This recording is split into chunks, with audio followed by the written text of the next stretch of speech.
নমস্কার। সকালবেলা ঘুম থেকে উঠে স্নান করে ছাদে গিয়ে আমার বাগানের ফুল তুলে এনে আমি আজ সকালবেলা পুজো সেরে নিলাম। পুজো সেরে আজকে আমি আপনাদেরকে একটা নতুন জিনিস দেখাবো আমার বাড়ির।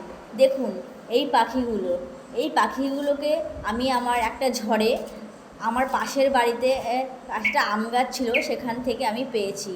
যখন ওদেরকে পেয়েছিলাম তখন ওরা খুব ছোট, তখন ওদের ডানাও পালকও গজায়নি। ওদেরকে নিয়ে এসে আমি ওদেরকে ডফারে করে খাইয়ে আজকে আমি বড় করেছি এই পাখিগুলোর নাম হচ্ছে চিকু, পিকু আর মিকু। ওরা খুব বোঝে, ওরা কথাও বলতে পারে। বলুন দেখি তো এই পাখিগুলোর নাম কি? আমাকে কমেন্ট করে জানাবেন এই পাখিগুলোর নাম কি। আজকে ওরা অনেক বড় হয়েছে, আমি ওদেরকে ছেড়েও দিয়েছিলাম, কিন্তু ওরা যায়নি। ওরা বাইরের জগৎটাকে ওরা মানিয়ে নিতে পারেনি।